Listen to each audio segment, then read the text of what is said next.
আমার কাজ হচ্ছে রান্নাঘরে, তো রান্নাঘরের কাজটা আপনাদের সঙ্গে শেয়ার করে ফেলি। আজকে রান্না কি করছি, আজকে মঙ্গলবার, নিরামিষ। নিরামিষের দিন খুব ঝামেলা, ঝামেলার মধ্যে কি খাবার, কে কি খাবে না খাবে।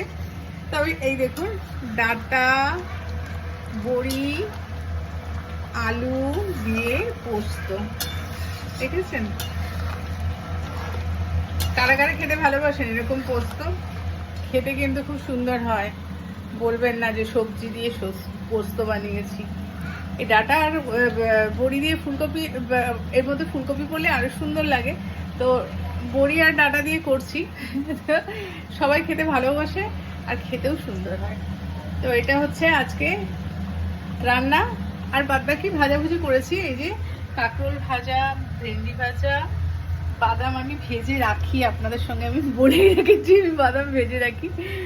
আর এখানে করে রেখেছি সেই পাট শাক, এই দেখুন। বলেছি না পাট শাক যতদিন থাকবে ততদিন খাবেন আপনার। তো এই হচ্ছে আমার আজকে রান্না শেষ, কমপ্লিট হয়ে গেছে। গুগলের খাবার সবকিছু কমপ্লিট হয়ে গেছে, গুগল খাওয়া হয়ে গেছে, এটা হচ্ছে সেকেন্ড দফার। আর এই যে পোস্ত হয়ে গেছে, দেখে মনে হচ্ছে খারাপ হচ্ছে, মোটেও খারাপ হয়নি, খুবই সুন্দর হয়েছে, গন্ধটা সুন্দর বেরিয়েছে। আপনি পাচ্ছেন না, আপনারা পাচ্ছেন না, আমি পাচ্ছি। তো সবাই ভালো থাকবেন, সুস্থ থাকবেন, খুব ভালো থাকবেন, পাশে থাকবেন। টাটা।